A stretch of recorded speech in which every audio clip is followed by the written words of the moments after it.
Alex. And I'm Shane. And this is the RPM podcast. And welcome back. Today we have a RPM Roundup for you guys, and we're going to cover our thoughts on the Belgium Grand Prix race, which wasn't a race, and the recent driver transfer news, including obviously Kimi announcing his retirement from the sport, which is a great loss. But before we dive into the exciting bits of the driver transfer news, we should probably talk about Belgium. And I think I'm just going to hand over straight to you, Alex. Let's see if you can summarise Belgium up for us. Well, first we should mention that we haven't done a normal post-race discussion for this one, mainly because we were both away quite a lot during August, so we just didn't manage to synchronize our calendars basically to get an episode going. But also there wasn't really a race, so we didn't really there was sort of didn't feel like post-race would have really been the right way to put it. Obviously, with Belgium, there was a very interesting qualifying result, but going into the race, the weather was so bad, as everyone knows, that we just couldn't end up having a race as it was. There was also the factor of the cars as well that should be mentioned, because yes, the weather was bad, and Formula One, they can't control the weather. They can do many things, but they can't do that. And but it should be mentioned that the cars themselves, the way that they work and the way that the aero works and the floor work, it means that they create a lot of spray. Because if you look at the way, for example, that the airflow goes around a Formula One car, it goes through the back of the car and goes upwards like that, which means that the spray does the same thing. The water comes from underneath the car and off the tyres and literally sprays backwards over the top. It's not like it just kind of falls off the back. It literally goes upwards. And so the cars themselves generate an incredible amount of spray, which makes it very difficult to even have a race at all when conditions are that bad. So it's kind of understandable that they did stop it. I do understand why they did that. However, I don't think any points should have been given out, because we always say, no points on Saturday, except that they did get points for Saturday on this occasion because they didn't race. And it just doesn't quite seem right to me that they can do 2 or 3 laps under the safety car and get points for that. Because it's, you don't get points for qualifying, you get points for racing, and we didn't see any racing.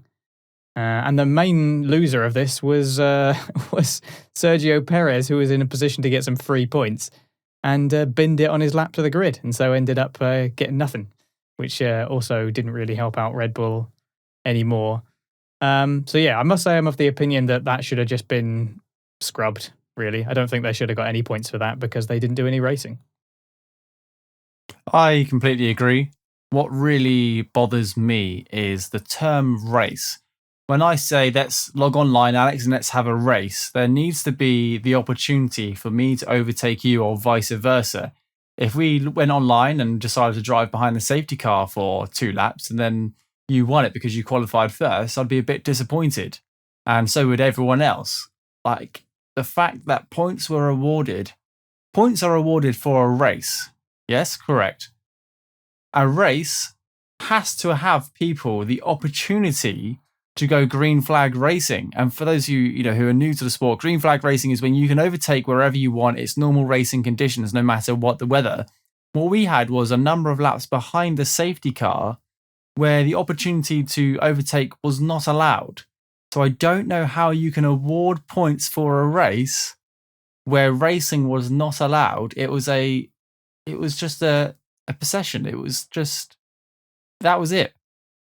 Very underwhelming. It was a bit of a joke as well, because I hadn't watched any of the qualifying or any of the race. I found this hilarious. Tell the story. It was, obviously, I turned off all the notifications and everything on my phone. I barely, I didn't even really look at my phone. I think I just turned the internet off completely when I was away.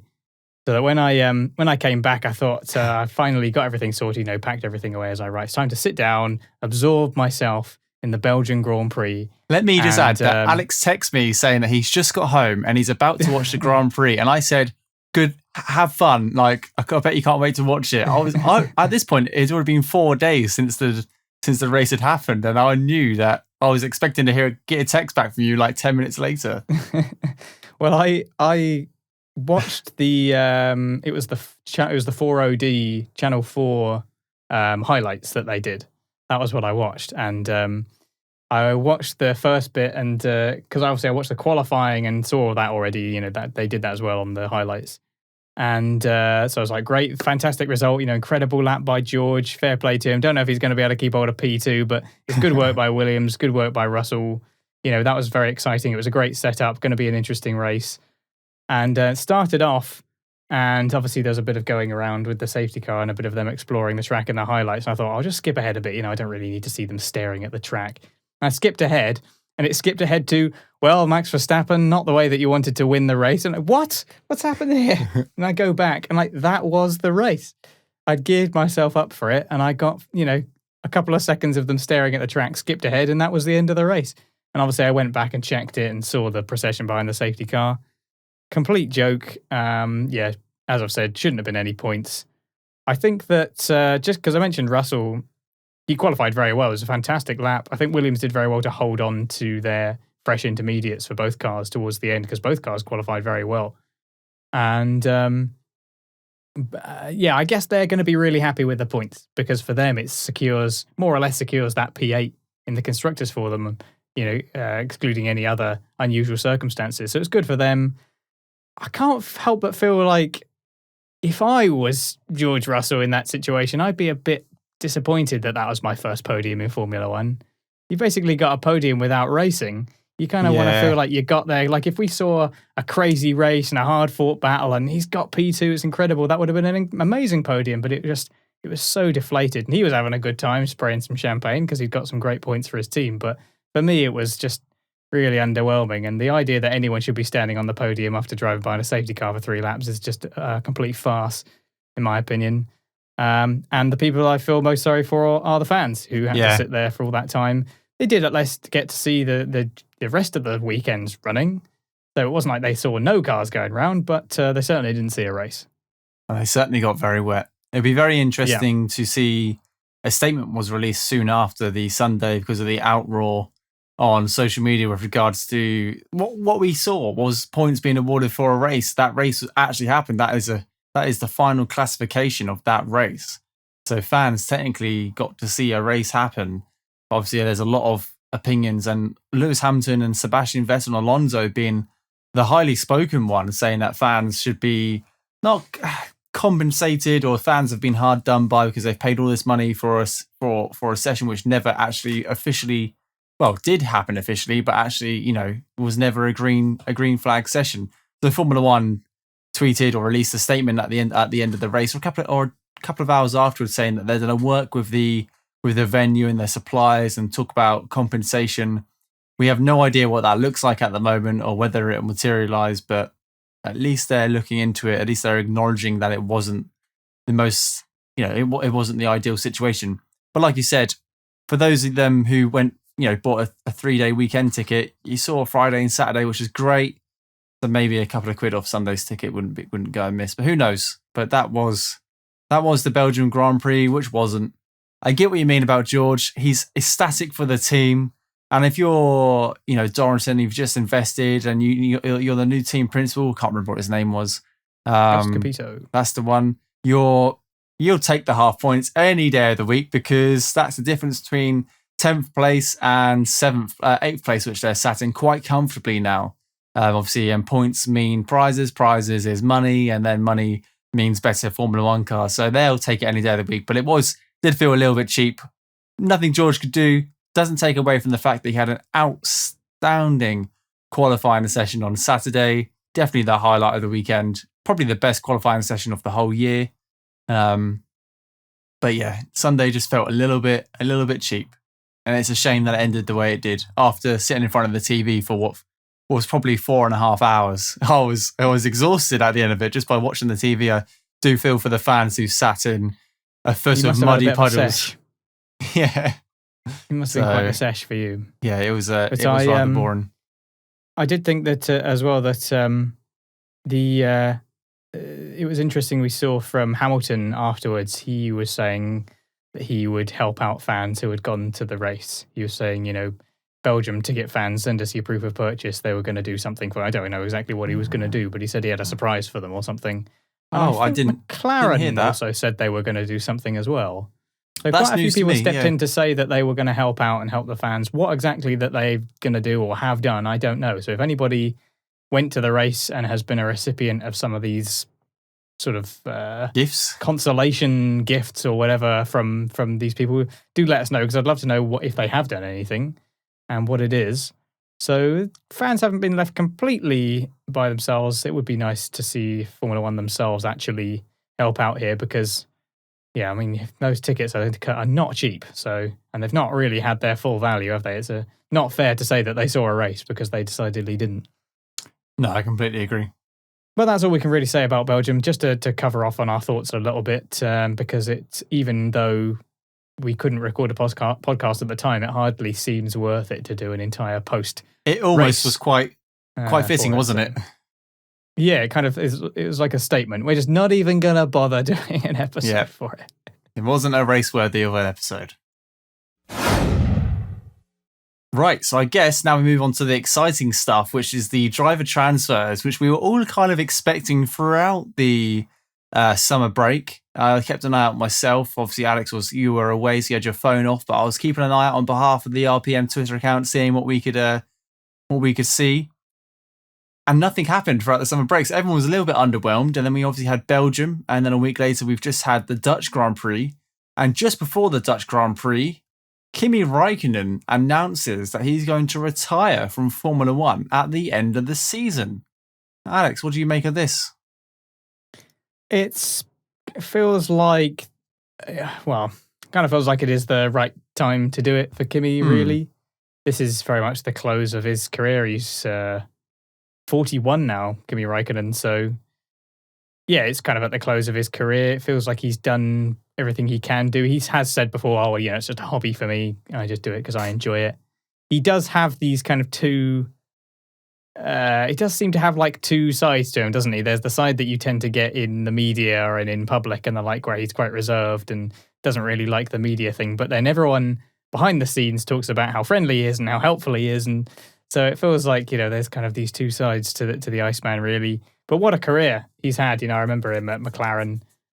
He was a real superstar then, and everyone knew that he was going to be dead quick. It feels like he should have more world championships than he does. Only the one in 2007. He could have had another, 2005. I feel like he was really in the running, just didn't have the reliability. Yep. But 21 wins, 103 podiums, 1,865 career points. And of course, he holds the record for the most race starts, doesn't he? So he does indeed, yeah, which is pretty spectacular. His race starts... He's the ultimate long term. 344 race starts. Yep, 344 race starts with 103 podiums. So it's a very impressive career. And I think his last win was probably for Ferrari, wasn't it? A couple of years ago when he was partnered with Sebastian Vettel, back when they were both fighting for the win. I think it was the USA. Can't remember what year it was though, but it was definitely in the USA. And I remember thinking to myself, that's probably it for Kimi. That's probably his last win. And I think he even managed to crack a smile on the podium. Not like in Mexico. It's going to be 2018, isn't it? Yes, yeah. 2018. My fondest moment of Kimi in recent time, because he's been a bit absent, not absent in Formula One, but he's been a bit absent from the media. Well, he's an absent character, isn't he, from the media? But one of my favourite moments was the Mexican Grand Prix, where I think he finished third, and Lewis is coming up on the car. The car's in the lift, and the lift's going up. They do the podium. The podium spins round, and there's a DJ, and I think Kimi's just drinking straight from the champagne bottle. Just iconic. And he will be his personality, as funny as that sounds, his personality will be missed in and around the paddock. His short, sweet answers I do appreciate in the press pen and in the Thursday press conferences. I do like to hear from him. But yeah, what a guy. Like you said, deserves more than one world championship. And he's still so fast as well. He races in a couple of other series, not other series, but he races outside of Formula One as well, doesn't he? And he's still quite rapid. He's done rallies. He's done rallying before. Yeah, he's a fast guy. But yeah, he's probably that's it for Kimi Raikkonen. Done and dusted, which obviously opened up a space in Alfa Romeo. Well, actually, there was already a space open in Alfa Romeo because both of these drivers didn't have 2022 contracts signed, but you look back a month ago, and you would maybe have said that Kimi would have stayed, and so would have Antonio. But it's kind of all opened up now that Kimi's announced his retirement, and then we've heard what Bottas is doing, which is going to Alfa Romeo. And what do you make of that? Did you think Alfa Romeo was do you think there was any other team which was interested in Bottas? How do you think this all played out? Well, he does have a connection to Frederick Vasseur, who was his team principal at ART, I think, when he was in F3 or GP3, as it might have been at the time. I can't remember off the top of my head, but I think he's worked with Frederick Vasseur before, so there is a connection there. Obviously, Mercedes driver and Williams have had that relationship with Mercedes. Whether or not it was Williams weren't interested, or maybe Bottas just didn't want to go there. We do know that he only wanted to accept a long-term contract. Like he didn't want to accept any kind of 1-year contract, even if it was Mercedes offering it to him. I think he was a bit sick of being given 1 year. He wanted to be somewhere where he knew he could commit to that team for a long period of time. So ultimately, I suppose Alfa Romeo were the ones that offered that to him. Yeah, or maybe it would have been nothing and he would have been happy to go off, do something else. Maybe he would have gone rallying. Maybe he would have just focused on his family or something, who knows. But now we know he's going to Alfa Romeo, a team that potentially could be on the up for next season. They kind of struggled a bit in recent years. But it's interesting as well that Kimi Raikkonen originally replaced Mika Häkkinen, and Valtteri Bottas then replaced Kimi Raikkonen. So we've got a cycle of Finns going on. We need another Finn to replace Bottas at Alfa Romeo when he eventually goes. We'll see if that comes round as by a happy coincidence. But the real question is, can Bottas find a kind of second wind at Alfa Romeo, much like Gasly has at AlphaTauri? He's been knocked a bit further down the grid, but actually it's a better environment for him to be in, we could find. He goes from being the backup driver, as it were, to one of the greatest of all time, to now being the kind of a leader in this team. He's the one with experience. They've got a race winner sitting in their team. Obviously, they've had Kimi Raikkonen who does that, but Raikkonen's best days are a little bit further behind him than Bottas, and Bottas could yet have another kind of resurgence here. It seems possible that the right environment could spur him on. So I do hope that he finds some success there. It's hard to say what that will be until we know what the car is going to be like in 2022, because all bets are kind of off until we see what happens with the new cars.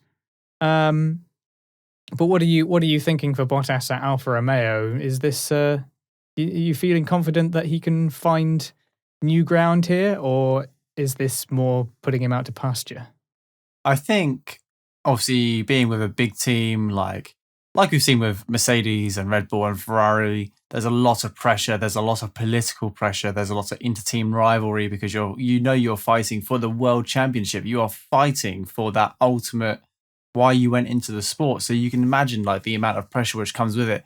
Now, I've already said that Bottas handles the pressure quite well. We've talked about that in the Dutch Grand Prix. I think moving into a not a slightly lower tier team. I think moving into a lower tier team will relax him a little bit more. So I think his pace will. He's a fast driver without a doubt. It's really hard to pinpoint whether he'll sink or swim. I don't know. It really depends who he gets partnered up with. One thing I am sure about, though, is he's definitely going in as a role model kind of driver. Like Alfa Romeo aren't going to sign another high profile driver anytime soon because they've just got rid of Kimi. Well, no, Kimi's just retired. Antonio's there at the moment. Who knows what's happening with his contract? But if Antonio goes, that's going to be maybe potentially Mick Schumacher in that seat, or another driver outside of the Formula One paddock at the moment, and they're going to need coaching.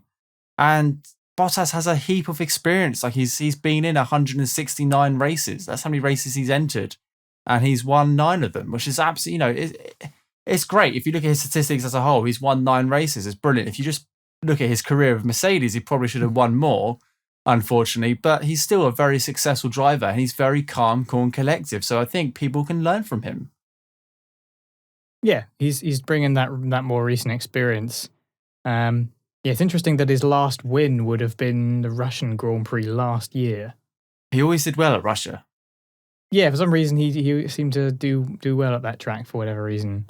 But yeah, fingers crossed, I think, for Bottas. It would be nice to see him refreshed in a new light, in new colours. We'll just have to see. Like you say, he could find something new there.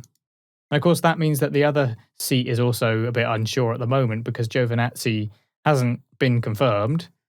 So it looks like we've got a possibility of Giovinazzi holding on to that seat. I wouldn't be too surprised if they made that decision because Giovinazzi has improved a lot since he first started. I remember when we first talked about him when he came in, he just seemed a bit nondescript. He was like the most kind of absent driver on the grid, really. You just never really thought about it. He was like, who's the other driver on the grid that I'm forgetting about? Oh, yeah, Giovinazzi. But he has actually improved quite a lot. And he has been, I think the pairing between the two of them is actually pretty tight overall. Yes. Certainly this season and last season, it was getting tighter as well. Oh, Alex, don't you know, they're very close on points. Yeah, they are very close on points with 2 and 1. So in that space, but certainly on results, they've kind of been exchanging results. Giovinazzi's been improving on Saturdays, which was probably one of his weaker sides overall. His teammate is a world champion, and that's always going to be difficult when you've got such a prominent leader like Kimi, who just kind of does what he wants, really, at this stage. So that's probably quite a lot of pressure, but also a good learning environment. So it's hard to say. It's all going to come down to the next few races, I suppose. I understand that Frederick Vasseur has said to him that he has the next few races to show what he's made of. He definitely showed it in Zandvoort, and he was unlucky with that puncture that meant that he had to pit again and ended up kind of stuck, basically, because he got lapped, and that was his race kind of over. But he was doing very well, had a great qualifying session. I wouldn't be too surprised if they held on to him. Other options, well, the most obvious one is, I suppose, Callum Ilott, who is their reserve driver, their sort of junior driver.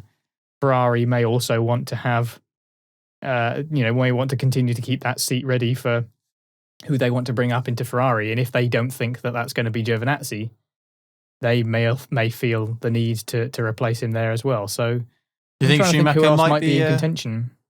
Contender for that seat? Maybe. It depends how Haas are next year as well and how they think they might do next year, because it may not be a big enough step up. Yeah. But it's hard to say. Yeah, again, I guess it comes down to how Ferrari feel about it, because obviously they are probably hoping to get Schumacher in that Ferrari at some point in the future. At some point, yeah. So, yeah, will that be a big enough step up into Alfa Romeo? Don't really know, but he's definitely another possible contender, it seems. He might end up at Williams or something instead. Who knows? But now on to the main news of the episode. We've seen it before, and now we're going to see it again, but this time for a lot more races.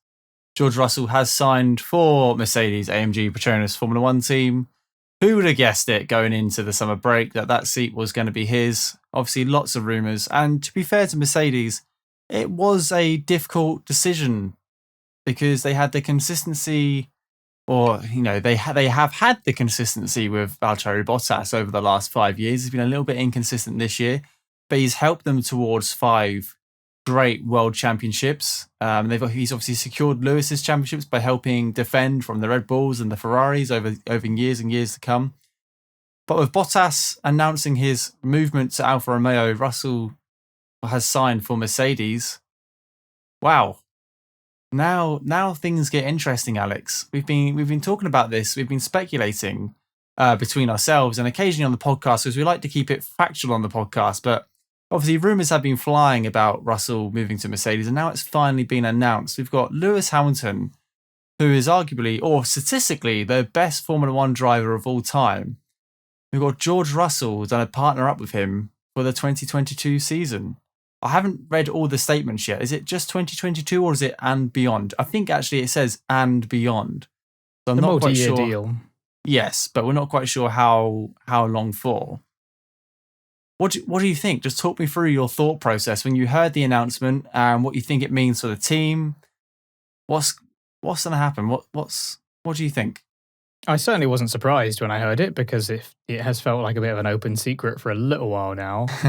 But I've also said before that I wouldn't have been I wouldn't have been too shocked if they'd held on to Bottas as well, because when you look at just the numbers and the results, it kind of, that feels like the potential safer option, because he's done exactly what he needs to do, be the wingman, bring it home, and Hamilton can take the Drivers' Championship glory as long as Bottas does what's needed to bring the constructors home.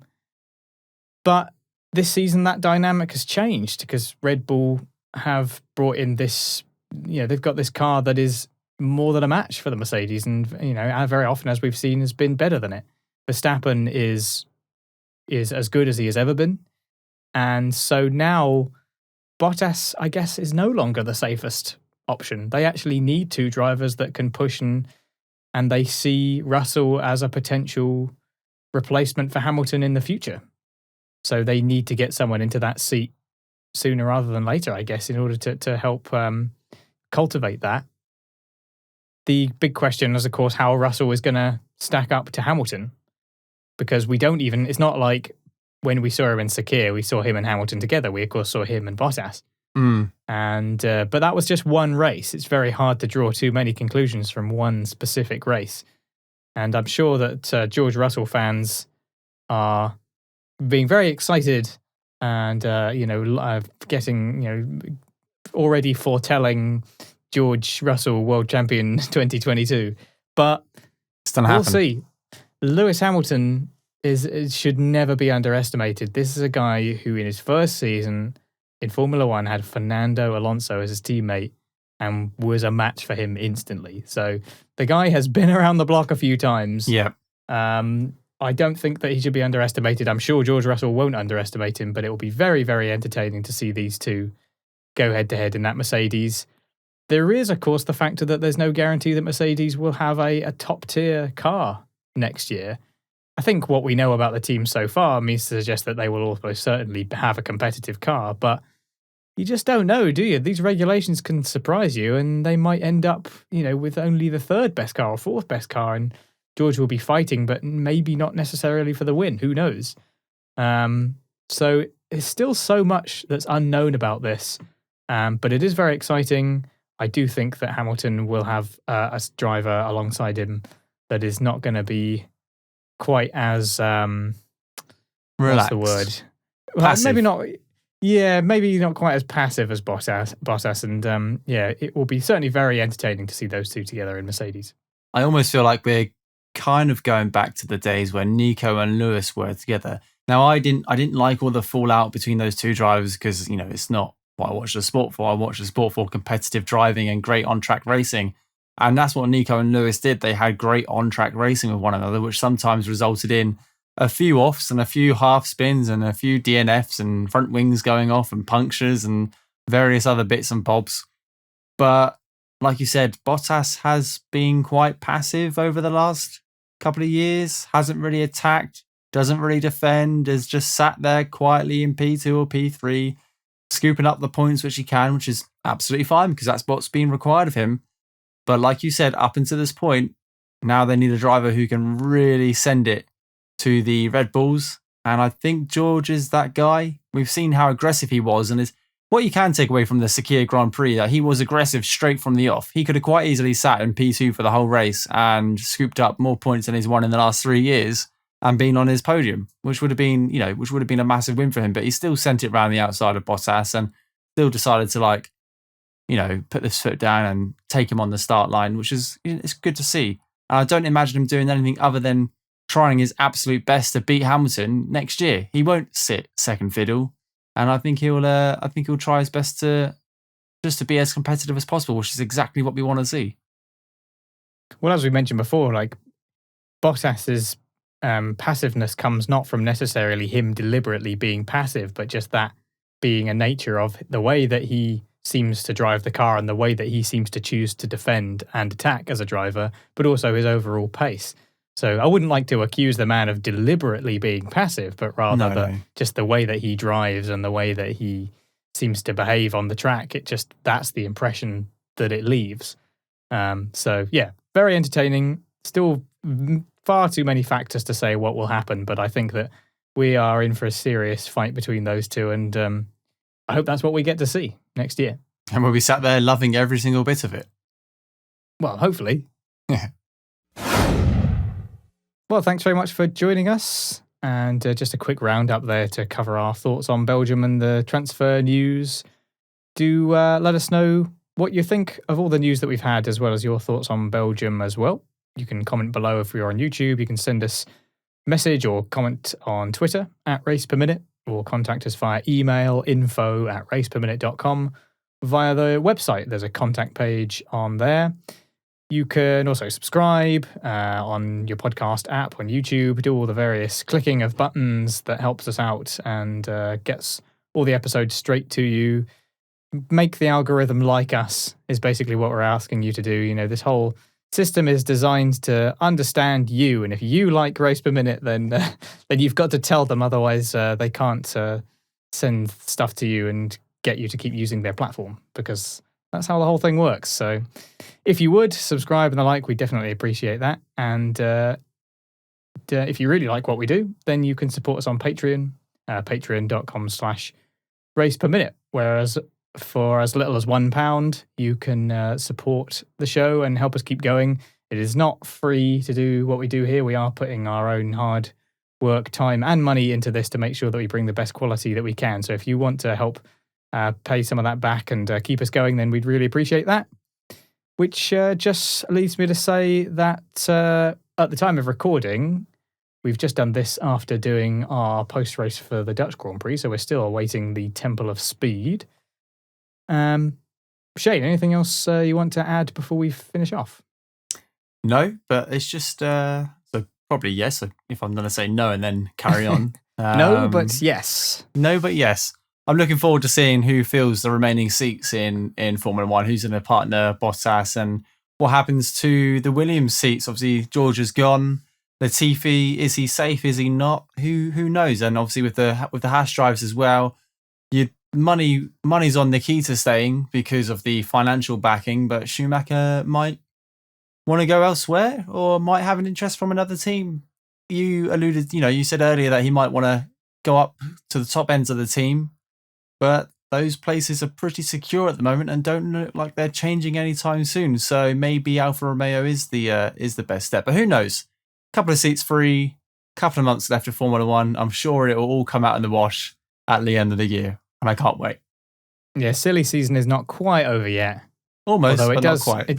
It does feel like silly season never really ends with Formula One. Every season has some silliness going on, which is, I guess, part of why we enjoy it so much. So and why we do the podcast. Exactly. So we'll keep you abreast of our analysis and all the rest of it as it comes along. So thanks very much for joining us. We shall see you next time. See you next time.